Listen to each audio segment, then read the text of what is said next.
Pemaknaan orang hakikat itu beda dengan pemaknaan orang syariat dalam banyak hal. Terutama orang syariat itu biasanya dangkal sekali dalam memaknai hakikat. Misalnya ini contoh yang kalau contohnya yang mudah-mudah dulu. Kullu syai'in halikun illa wajhah. Kita kalau maknani itu yang standar ya kullu syai'in di sekabiane perkara itu halikun mesti rusak. Illa wajhahu kecuali zate Allah. Tentu persepsi umum atau di kitab-kitab syariat entah itu Syarah, Jalalain atau Sawi atau kitab apa saja, pokoknya kitab syariat. Mesti gambarannya itu kiamat, bumi dan langit hancur. Semuanya hancur dan tentu yang tidak hancur hanya Allah Subhanahu wa taala. Begitu juga makna-makna yang lain tentang al-jannah, tentang an-nar, tentang mizan, tentang hisab, tentang macam-macam. Itu pemaknaan syariat. Ya jannah itu nanti, nar juga nanti, hisab juga apa?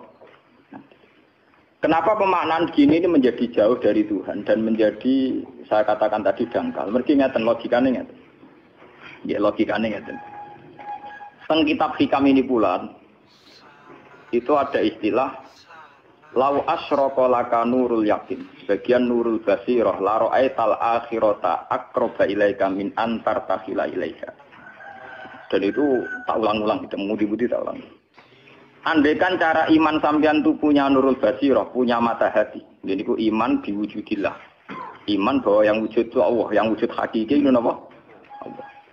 La ra'aital akhirata aqraba ilaika. Kamu akan melihat akhirat itu dekat sekali. Tidak usah kamu menuju akhirat. Kalau akhirat misalnya saya nanti nunggu mati itu kan kesuwen. Misalnya mata itu sudah engkas. Tapi kok ngenteni ning alam barzah, alam kuburan. Ngenteni akhiratnya, ngenteni barang-barang ruhin dan sebagainya kan apa kesu? Dan saya kalau ingin mendapat nikmat surga itu nanti juga kesuwen. Kalau saya takut neraka nanti juga nopo. Ilmu yang dipakai orang hakikat itu begini misalnya. Surga itu kan bukti ridho Allah. Nggih, surga itu bukti ridho Allah. Jika penuh kenyamanan, karena penuh ridhanya Allah mesti penuh nopo? Kenyamanan. Neraka itu simbol atau bukti suhtullah. Tentu segalanya tidak nyaman karena ada Kalau masalah surga itu ridho Allah dan neraka itu suhtullah. Loh sekarang tuh masalahnya kan di Allahnya, bukan di surga dan neraka. Sekarang Allah wis wujud napa dereng? Ampun wujud. Dan Allah pun beraksi napa dereng sampun. Sekarang juga Allah juga punya ridhonya, juga punya suhtunya. Allah sekarang juga punya sifat seneng, juga punya sifat Kalau kamu iman betul punya nurul basiro ya sekarang juga Allah itu adepi. Kowe saiki golek ridhone dan menghindari tidak usah nunggu surga. Dan saat itu juga Anda sudah di surga. Sehingga perasaan wong hakikat ibadah kok ngenteni suben kesuwen. Wong Allah wujude saiki. Lho kita ini kan nyembah apa? Apa wujude saiki kok ditunda suben bodoh tak pinter. Jadi sampean yang di sini itu bodoh semua. Kalau cara ibadah demikian. Saiki tobat Muharram ning napa? Tobat. Paham ya? Itu ngeri. Kalau baleni malih.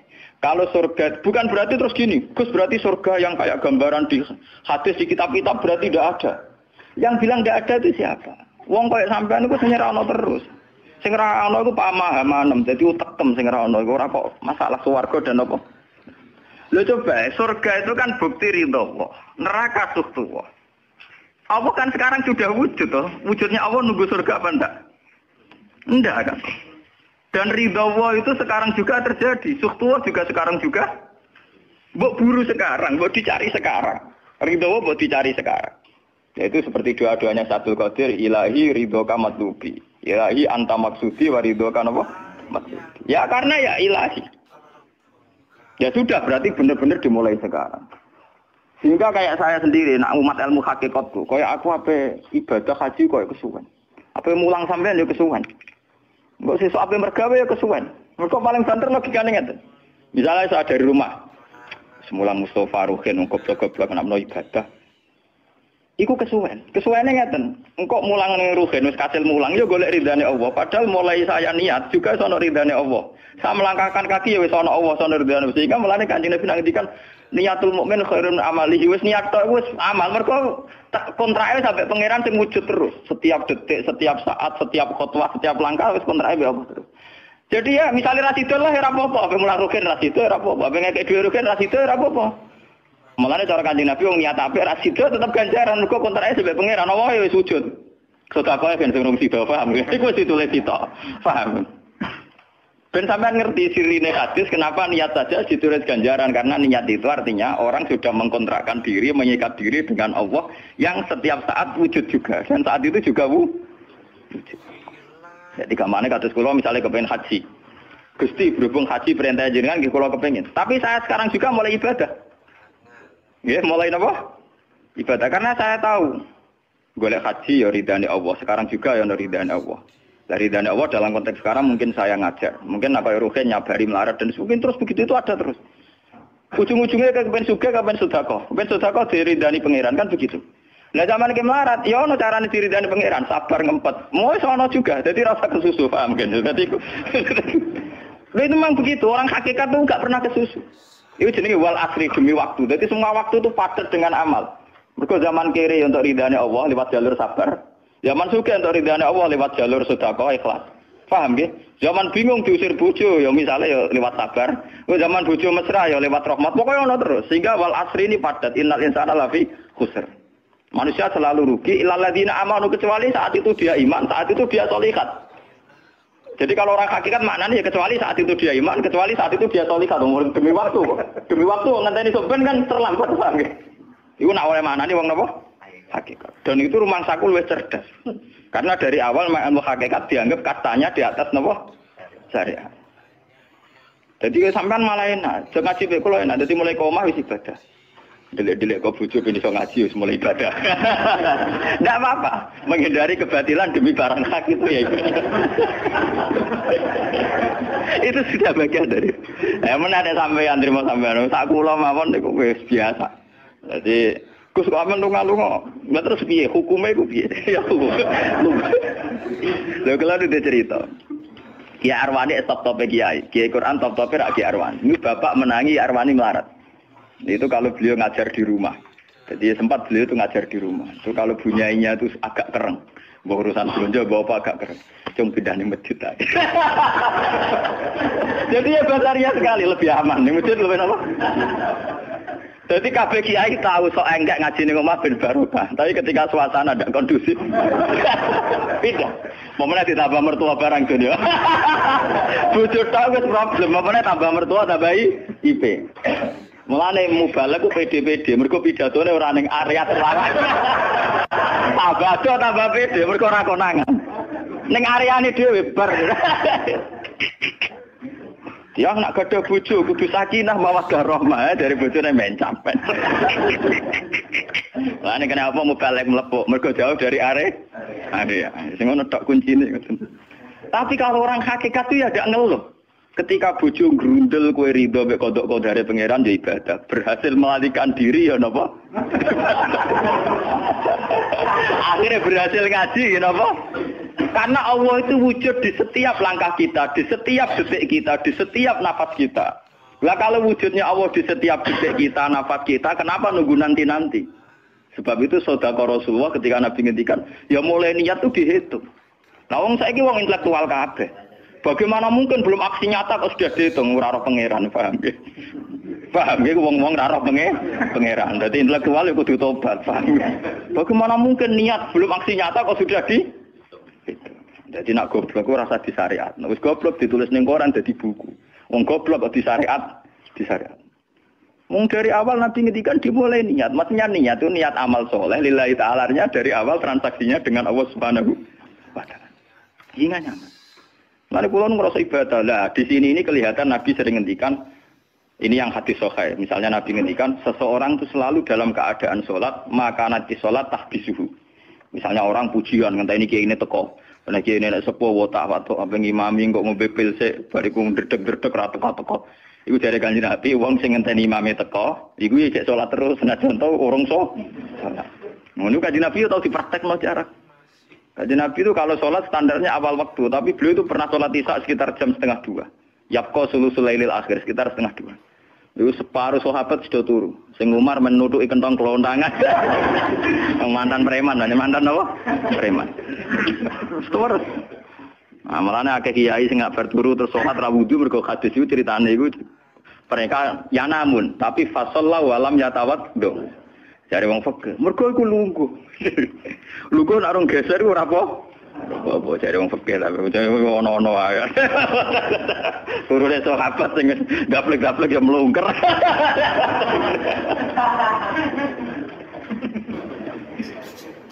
Nek Nabi rawuh santai. Kenapa kalian masih menunggu, Jar? Ya karena nunggu sholat engkau ya Rasulullah. Kamu mulai tadi juga sudah sholat. Karena sampean menunggu demi apa? Sholat. Biasanya kita dicatat sedelok. Mereka nunggu terus sholat. Mau dicatat mulai mau nganti saiki. Jadi hari ini pahala kamu lebih tinggi. Nabi tenang. Ya memang begitu. Sehingga kalau wal asri innal insana lafi khusrin demi waktu itu tidak ada ruginya. Misalnya saya juga pernah melarat. Rugen ya tahu melarat nganti saiki misalnya. Artinya saat kita melarat kan duwe niat, aku nak sugih pe sedekah, aku nak alim pe mulang. Niat dihitung ganjaran. Ketika kamu real, yang sekarang real kan ngadepi kekerean terus kowe sabar ya ibadah. Jika ora kemrungsung aku ibadah ngenteni sugih. Begitu juga yang ingin haji. Ditakdir rapat haji, tapi ketika dia ingin sudah ditulis ganjaran, meskipun takdirnya dia tidak sempat haji sampai mati. Tapi per detik dia tetap berdialek dengan Tuhan. Bertransaksi dengan Tuhan. Yang disebut Quran yastarun. Yastarun itu transaksi.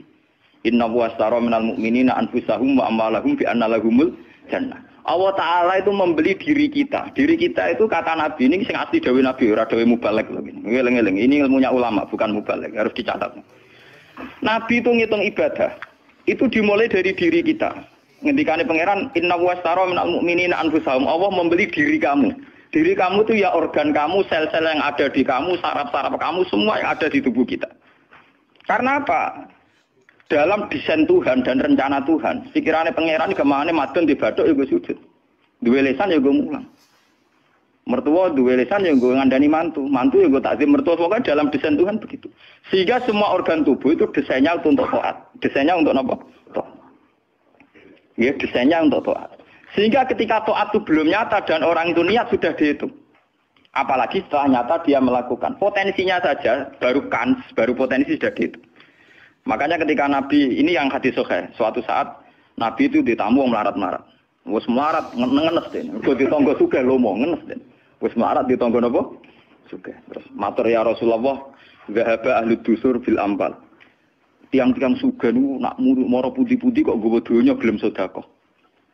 Yusalluna kama nusolli wa yasumuna kama nasum. Wes ngoten piyambake nggih salat nggih poso. Posone nggih kados kita, salate kados kita. Tapi wa tasaddaquna bi fuduli amalihim. Tapi mereka punya kelebihan iso napa sedekah. Jadi kamane wong melarat iki ngenes. Duwe rival soleh ditandingnya angel. Mergo salate padha. Mulane wong melarat tuh seneng nek wong sugih ra poso. Oh unggul aku. Wong soleh melarat nek disaiki soleh juga ya gak trimo. Pak matane wong tenan. Lha iku zaman Nabi ora trimo. Dadi kan terus sowan Kanjeng Nabi. Kanjeng Nabi kula ditonggo saleh, salate kados kita, pasane kados kita, cuma wa tasodakuna bibuduli apa. Mereka keunggulannya bisa sedekah menjadi duit. Sekarang Kanjeng Nabi itu ngendikan apa perlu ala adlukum, apa perlu kamu saya tunjukkan sesuatu yang kamu bisa sedekah dengan yang kamu miliki. Ya Rasulullah. Itu pertama yang dihitung Nabi itu fi kulli sulama minan sedekah. Setiap sel atau organ atau ros-rosan manusia itu dihitung apa? Sedekah. Itu kan luar biasa. Jadi yang dihitung itu yang fisik, anfusahum. Fisik kita ini sedekah. Lalu itu yang paham itu orang-orang hakikat. Yang paham itu orang-orang apa? Hakikat. Orang hakikat ini cerita ilmu kelas tinggi ini, tapi tak terang lebih lucu ben paham. Sistem wujud kita, kasus ini bahak wujud. Saya itu dalam penanggalan orang tua saya itu lahir 1970. Makanya tahun baru Muharram ini bagi saya spesial karena saya pas umur 40. Nak waras, nak ora waras ya diparingi waras. Dia ini ora waras sampean malah kaya apa.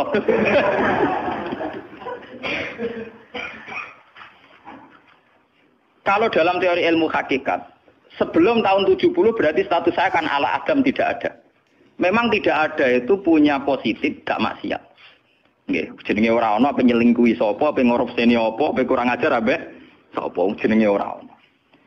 Ketika Adam saya dihilangkan, sifat ketiadaan saya dihilangkan, saya menjadi wujud. Nah itu cara ilmu hakikat. Nikmat tertinggi itu nikmatul ijad. Nikmat wujud itu nikmat tertinggi. Dengan kamu wujud, maka kita punya mata, punya hati, punya telinga. Dan dengan kita wujud kita bisa asyhadu, bisa ikut bersaksi. Asyhadu alla ilaha illallah. Jadi dengan kita wujud saja, potensi wujud saja dengan kita wujud itu nyekseni. Loh, ternyata langit bumi digawe Allah. Allah sing gawe aku, Allah sing menciptakan ini semua. Sehingga dengan modal syahadah saja itu orang sudah min ahlil jannah. Andai kan orang itu maksiat seumur-umur tapi pernah baca la ilaha illallah tetap dakhalal jannah. Mbok digodhok kaya apa ning neraka suwe tetap dakhalal jannah. Mergo umpama ning neraka selawase pangeran ya ana salahe. Iku mau ngiral hadis qudsi, sak bedik-bedike wong misale umure 100 tahun maksiate ra 100 tahun. Lah kok disiksa luwih 100 tahun ra pangeran napa lho? Dolim. Mulane pangeran nyiksa ya ana batese wong maksiate wong ya ana batese. Tapi diwalik iki ngoten, ketika ana wong taat mulai bayi taat nganti mate, dilebokno pangeran swarga. Kowe ros bab mlebu swarga. Jare wong iku nggih ngertos Gusti mriki kula taat ra maksiat sak umur-umur. Iya, tapi nek swarga 80 tahun wae ngeto atem 80 tahun riang. Waduh. Ya nak maksiat iku 80 tahun, nerakane 80 tahun ae, tapi nak taat 80 tahun kok swargane ya 80 tahun. Yo kene neraka ae, nak engko bar 80 tahun tak pindah ning neraka wong taat 80 tahun. Mboten Gusti pendapat kula ralat, kula mlebu swarga krana fadhole jenengan. Lah anak iku abadi fadholku. Menawa kena apa wong ning swarga kok abadi, mergo fadhole Allah. Mulane Kanjeng Nabi ngendikan, tidak akan kalian masuk surga karena amal kalian. Tapi kamu masuk surga karena fadlnya Allah. Ada sahabat yang tanya, wala anta ya Rasulullah. Juga tidak engkau ya Rasulullah. Wala ana. Saya sendiri tidak akan masuk surga karena amal saya. Kecuali dikasih rahmat Allah. Orang Mu'tazilah, orang ahli sunnah, yang orang-orang syariat berdebat kusir tentang masalah bagaimana mungkin masuk surga tanpa ngamal. Modal fadlnya pengen. Tapi orang hakikat cara baca jelas. Nak krono ngamal ada durasinya. Ada apa? Durasinya. Dan itu batas amal kita 80 tahun. 80 tahunnya Mustafa umat soleh ya lagi. Ya tahu puber, tahu nakal, tahu kedonyan, meh mate tua ini terus ya malah mau pirang tahun, paham no? Wis ngono cek kumat-kumatan ora stabil. Nyatane ora ana critane swarga, pas saat ya kok swarga, eling ra stabil ya dakon neraka kan ya mboten enten. Ya ora dikocok mbek pangeran ya ora dikocok. Lah, di sini ini orang hakikat lebih benar. Kenapa di surga selawase? Mergo mlebu swarga krana fadhole Allah. Sementara fadhole Allah abadal abad selamanya. Paham ya?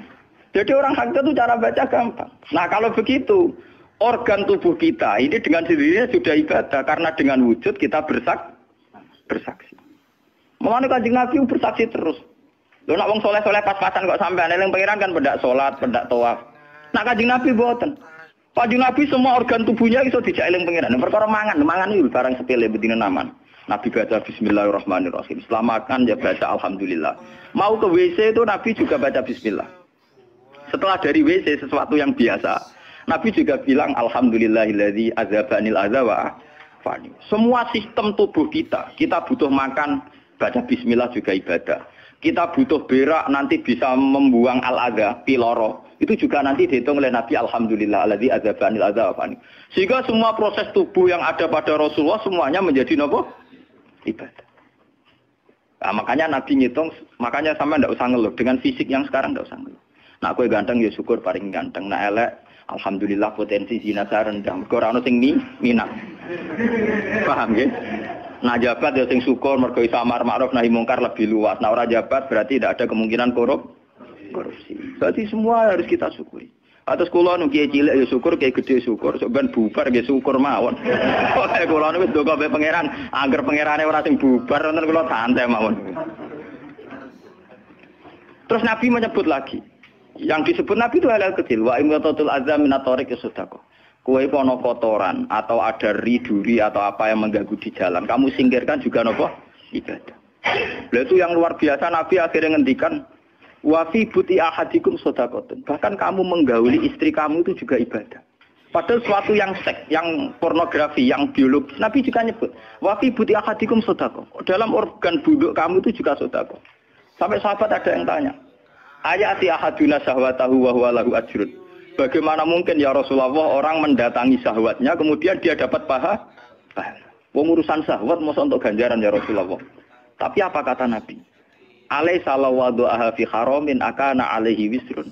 Nah, dekne salah letak itu kan ya dosa. Mulane bojomu sok ben kabeh, masuk elek-elek lah sok ben ahli swarga kabeh. Mergo piye wong lanang ora iso zina nak bar dikeki sing wedok, paham. Minimal ada durasi sekian jam dekne ora kuat zina. Dan itu prestasinya sing wedok. Makane jare Nabi ku api-api wong wedok sing lanang mari doyan terus. Berarti diterusno gen elek-elek wong wedok.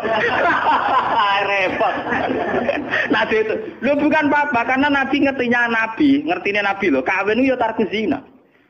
Kawin model saiki ra engke-engkean, ngertine Nabi nek jenenge nikah ya aghdulil basar wa ahsanulil farj. Istilah aslinya Nabi tentang nikah itu aghdulil basar wa ahsanul farj itu. Saiki ono istilah sing macam-macam. Bentuk keluarga sakinah mawaddah rahmah. Engko sok ben anak tuwa ben anak ana sing rumat, kakean teori. Sing ora anak kowe nganti tuwek sapa? Sing ora anak saleh sapa? Malah do arep-arep matine bapak ya pirang. Mbok wong sok kakean teori, ya kakean apa? Nah dia anak kan enak, anak tua itu sing rumat. Engko zaman sugih ora wali wong tuamu, paling nasib pun ndak ra ngono iku padha. Lan ambyok. Paham ya? Niki ben sampean ngertos. Dengan teori ini, maka surga dan neraka dihitung seperti ilmu hakikat tadi. Paham ya? Jadi ridho Allah itu sudah ada sekarang dan itu nanti dijelmakan surga. Suhtullah sudah ada sekarang tapi nanti dijelmakan neraka. Tapi masalahnya Allah itu wujud mulai sekarang. Mulai zaman azali sampai sekarang wujud. Kalau Allah itu wujudnya sekarang, tentu ada ridhonya juga sekarang. Ada sustunya juga sekarang. Jadi kalau nunggu nanti terlambat. Nah itu orang hakikat bilang, lau asyraka laka nurul basirati la ra'aital akhirata aqraba ilaika min antar takhila ilaiha. Andai kan nur basirah kamu kuat, tentu melihat akhirat ya sekarang. Maksudnya melihat sustuwah ya sekarang, melihat ridho Allah ya apa? Sekarang enggak usah nanti. Itu akhirnya kita nyaman. Mulanya orang sahabat ketika dia di Azerbaijan ditanya, apa kamu tidak kangen Mekah? Wong kamu orang Mekah asli. Sekarang futuhat, Mekah sudah milik orang Islam. Kenapa kamu tidak kembali ke Mekah? Dia jawabnya enak. Aku kalau di Mekah paling banter ibadahku tawaf. Iku ya golek ridane pangeran. Aku ning kene nyebarno Islam, ya golek ridane pangeran. Aku ning kene wae. Jika orang-orang hakikat itu ibadah itu per detik, per menit, tidak terikat oleh ruang dan waktu. Tapi kalau orang-orang syariat memang gitu. Rumah sana sholat itu naik di masjid. Tapi Allah tahu betul. Kamu yang sekarang sholat di masjid itu akumulasi dari sistem organ tubuh. Yang disebut fikuli sulama menanas sudah. Kue iso tok masjid itu mergo sikilem normal, ora stroke. Kue iso mlaku mergo bar mangan. Berarti sing dadekno kowe ning masjid apa? Sistem perut kamu normal sehingga ada energi. Sistem kaki kamu normal sehingga bisa jalan ke masjid. Sistem apa saja normal. Dan itu hebatnya Rasul. Makanya Nabi pertama jawab, dalam sistem tubuh kamu minan nas sudah. Jadi sebetulnya dengan ikut namulan kula nu nganggep sampeyan niku ya ora wong sepele. Kalau pantas itu tak anggap ahli kayak kulo. Gara-gara ini sebetulnya kalau bisa manfaatkan tubuh sampean, yang meskipun bentuknya juga tidak jelas, itu sudah wali. Cuma tingkat sahaja Anda terhadap Allah ini yang rendah, sehingga sawangannya ya mau onggokan daging sing kluyar-kluyur ngono wae, paham nggih. Iku ora kasusé sampean ora kasus kulo, paham nggih. Paham. Itu kasus yang sampean alami, tidak kasus saya. Nah, kulo ora melok-melok, paham nggih. Aku aja sampai jadi kawula sing model ngoten naudzubillah min syarri napa dalik. Jadi yang sekarang kelihatan kita sholat di masjid, kita tawaf di Ka'bah, kita wukuf di Arafah, itu akumulasi dari sekian puluh tahun, dari sekian sistem saraf kita, kesempatan nikmatnya Allah yang luar biasa. Sehingga harusnya terhitung mulai itu, paham ya, terhitung mulai. Sehingga dimulai desain kaki juga nanti ibadah. Karena khotwatin yaktuha ilal masajid. Langkah sing moro masjid ya dadekno ibadah. Dan sebagainya. Sehingga orang-orang sufi itu zaman di rumah ya nyaman ibadah. Nanti ketika di masjid dia nyaman ibadah. Ketika di Ka'bah dia nyaman ibadah. Keluar dari Ka'bah lagi ya ibadah. Orang malah berhaji. Ibadah enak ya ning Ka'bah. Ning Jawa enak kabeh. Lah apa pangerane ganti? Utek kok elek. Apa pangerane apa? Pangeran sing ning Ka'bah mek sing dibidukan iku padha, paham nggih? Padha. Jadi nek malah ngono malah membeda-bedakan. Jadi sampean soal memang kita secara syariat harus ke Mekah haji. Tapi setelah di Mekah ya pangerane Ka'bah ya Allah ning Indonesia nggih napa? Ini sama ibadah sama nyamannya. Cuma memang enggak mungkin secara syariat kaji kok ngubengi langgar bedua niku ora. Ya sudah gitu. Engko kenaan panitiane dikomersialno. Utek elek mesti dikomer. Ya. Paham ya? Makanya kata hikam, nikmat tertinggi itu nikmatul ijad. Dengan kita wujud saja. Jadi Adam itu membelenggu. Tidak ada itu dadekno kita ora iso bersak. Tapi dengan kita wujud, kita iso melok nyekseni kekuasaane Allah. Sebuah piye bentuke, sebuah piye kadare dengan kita wujud melok nyekseni kekuasaane Allah. Dan itu sing disebut walladzina amanu wa amilus sholihat saterusé ulaika humus siddiqun wasyuhada'u inda rabbih. Orang-orang sing iman mesti dengan sendirinya jadi syahid, jadi saksi. Makanya Allah kalau ngitung saksi di Quran mulai mata kita, hidung kita, yauma tasyhadu alaihim alsinatuhum wa aydihim wa arjuluhum bima kanu, itu semuanya, mulai lesan, mulai apa semuanya. Mulane kula wujud ki seneng. Piye wae kula wujud Gusti iso nyekseni kekuasaane jenengan. Lah sing perkara kan ya juga gara-gara wujud durakani pangeran. Lah iku mulai perkara. Mulane ngendikane Kanjeng Nabi, kenapa itu hebatnya Rasulullah. Makanya saya yakin bahwa Rasulullah itu juga pengajar ilmu hakikat. Tentu karena Nabi cara ngajarnya tidak melahirkan kesesatan kayak kasusnya Husain Al-Hallas dan Siti Jenar. Sebetulnya sederhana. Kenapa Nabi bilang Sayyidul Istighfar itu dunia tidak dimulai dari kata astagfirullah. Sayyidul Istighfar dimulai Rabbi, Allahumma anta Rabbi. La ilaha illa anta khalaqtani. Bukan dimulai dari kata istighfar. Kata Nabi, istighfar terbaik itu lafadznya ini. Allahumma anta Rabbi, jenengan pangeran kula. La ilaha illa anta, ora ana pangeran kecuali jenengan. Anta Rabbi, jenengan pangeran kula. Khalaqtani. Pokoke piye jenengan kadung gawe kula. Resiko nek gawe kadang kula nggih maksiat niku. Dadi piye wae madun maksiat, rukin maksiat piye mergo kadung di munggo ora ana ya ora maksiat. Jadi kamane pangeran yo rada keteror, waduh. Istighfar model neror. Iku dari sarah-sarah hadis kok ono piye wae maksiat itu perkara wujud. Meskipun piye wae taat yo krana Jadi cerita sebab pangeran. Gusti, piye wae jenengan kadung gawe kula. Tapi harus jujur. Makanya orang-orang yang pernah maksiat itu harus jujur kados kula. Nak niru kados kula. Dia istighfar itu jujur. Malah kula boten seneng. Muni astagfirullah kula boten seneng. Itu nanti menjadikan orang itu pesimis dan hubungan dengan Tuhan itu negatif. Kesane kita hanya dosa saja. Kowe nak wiridan asura ping 100 kula boten cocok. Ping 1000 boten cocok. Mun sampean kula ijazahi, piye wae iki hadis sahih. Kata Nabi itu sayyidul istighfar terbaik. Harus dicatat itu dawuh Nabi itu istighfar terbaik. Kalau sampean astagfirullah saja itu nanti kalau jenis-jenis orang yang kuper atau yang pesimis. Ya Allah Gusti dosa tok kula tentunya dosa tok. Kapan kula saged jenengan tampa tobaté? Sehingga dekne bayangno pengenan tampa tobaté ya kangelan tenan. Terus dekne oleh istighfar nganti nangis sawangane wujude dekne penting. Padahal ya ora penting blas. Tapi kalau yang diajarkan Nabi ndak cara ngendikan gini. Anta Rabbi la ilaha illa anta khalaqtani wa ana abduka. Kula tetep kawulane jenengan. Wa ana ala ahdika wa ahdika mastata'tu. Selagi kula mampu kepingine kula nggak anut perintah jenengan. Dan yang saya paling tertarik itu kata gini, Abu ulaka binikmatika aliyya. Cek gendo kaya apa Gusti kula urip teng donya. Cek kula gendo cek napa, kula tetep urip nggawa nikmate jenengan. Jadi tetap melihat positifnya dulu. Misalnya kowe tahu mateni wong, tahu zina, tahu maksiat apa saja. Piye wae kowe wujud. Nak kowe wujud tahu mateni wong, yo iso dosa nyelametno nyawane wong, kaya kasus Sayyidina Umar. Ya Rasulullah, sebagaimana zaman saya kafir banyak merugikan orang Islam, saya bersumpah setelah saya Islam akan banyak merugikan orang kafir. Begitu juga Khalid bin Walid. Ya Rasulullah, saya banyak membunuh orang mukmin, tapi saya bersumpah setelah saya Islam akan banyak membunuh orang kafir. Begitu juga sahabat-sahabat dulu. Artinya dengan kita wujud, potensi kita saat dosa itu ya iso apik. Jika cara ngendikan Abu laka binikmatika alayya. Piye mawon Gusti kula sowan jenengan tetep nggawa nikmate jenengan. Lho sowan jenengan dalam bahasa ilmu hakikat dimulai sekarang lho ya. Jangan salah paham nanti akhirat oke. Lho imam kan bahasa ilmu hakikat tuh dimulai sekarang juga. Pangeran wujude saiki pentene sampeyan goblok paham. Lho sowan pangeran saiki paham nggih. Eling-eling iki bakas ilmu hakikat. Aja medun kelas lho niki wis bakas hakikat.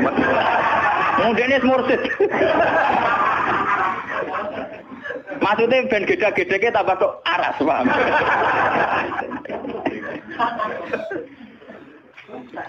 Ben roh.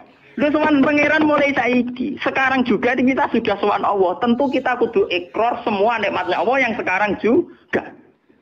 Abu laka binikmati kaliya piye mawon Gusti kula tetep balik mbek nikmati jenengan. Status saya wujud ini mergo nikmati jenengan. Gara-gara kula wujud nyekseni wujude jenengan. Akhirnya gara-gara kula nyekseni wujude jenengan nak maksiat yo sungkan. Wa abu laka bidzamti faghfirli nak pas kula dosa ke jenengan sepuro mergo kula nu salah. Wong wis wujud kok durakani jenengan tapi kudu jenengan sepuro faghfirli. Fa innahu la yaghfiru dzunuba illa anta. Sing saged nyepuro dosa namung jenengan. Ora bakal awake dhewe disepuro ta ora penting. Lah kadang orang itu cara berpikir di sepuro ta ora ya, nek sepuro mlebu neraka. Nek di sepuro mlebu swarga iku goblok. Ndak ada nabi ngajarkan gitu. Nabi hanya ngajarkan fa innahu la yaghfiru dzunuba illa anta. Yang hanya bisa mengampuni hanya engkau titik. Sudah ke awakmu ora usah bakas ora penting mun ngantul. Kenapa tidak penting? Karena tadi dimulai la ilaha illa anta, tidak ada wujud hakiki kecuali jenengan. Saya akan pernah menerangkan di sini. La ilaha illallah itu maknanya orang ana wujud hakiki kecuali Allah. Maknanya kan sederhana gampang. Langit dan bumi itu pernah tidak ada, berarti berstatus ada. Agame langit bumi dimusnahkan oleh Allah dengan langit bumi diwujudkan. Setelah langit bumi diwujudkan juga wujud dalam keadaan rentan. Wujud sing ora hakiki, wujud sing dalam keadaan batil. Karena setelah wujud iso dilenyap. Berarti zaman Adam ya Adam sing iso diwujudkan, zaman wujud ya wujud sing iso diadamkan. Lah wujud sing ngene iki tanpa eksistensi, tanpa napa? Eksistensi. Lho bahak saiki wujud, tapi ora roh matine kapan? Ora iso ngatur awake dhewe. Zaman aku wujud ya ora karepku dhewe, engko aku mati kapan ya ora karepku dhewe. Lho wujud model apa ngene? Iku wujud-wujudan. Matun zaman rong wujud ya ora karepe dhewe, berwujud ya ora karepe dhewe. Matine kapan ya ora roh, nasibe piye ya ora roh. Lho wujud ora roh awake. Dhewe iki jenenge wujud-wujud sing rentang. Lah wujud sing rentang disebut wujud imkan. Sing Allah wajibil. Lah nek berhubung kita rentan ya sudah. Lah iku sing dimaksud wong hajat kullu shay'in halikun ila wajh. Hakikate liyane Allah saiki lah wis rusak. Mergo wujud kok ora iso ngurusi awake dhewe wujud rusak ta wujud tenanan. Wujud sing wong wujud ora iso ngurusi awake dhewe, ora iso ngurusi eksistensine. Lah berhubung wujud ngene iki wujud iso diadamno, sangka Adam diwujudno jare wong hakikate liyane Allah ora ana kabeh. Maksudnya ora ana kabeh, wong kowe wujud-wujud dhewe ora iso nentono awakmu. Zaman wujud ora melok-melok, kok zaman matek ora melok-melok, swarga neraka ya ora melok-melok. Lah nek ngono mulane nek ape mati ora ana hadis ngajar Gusti kula lebokno swarga. Kon muni Allah. Nah, cuma kadang kita ini tengah hati kita aja. Lah nggih tapi swarga ta neraka. Ya aman ngono dipikir. Enggak ada ajaran Nabi mangkana akhiru kalamihi Allah dakhalal jannah. Allah saja atau la ilaha saja orang bakas awak, paham nggih? Mulane kula yakin saya nanti mati itu dalam kemegahan. Mergo aku naudzubillah tenan sampai aku mati bakas awak. Anak kula seneng tak kandhani bojo kula. Pokoke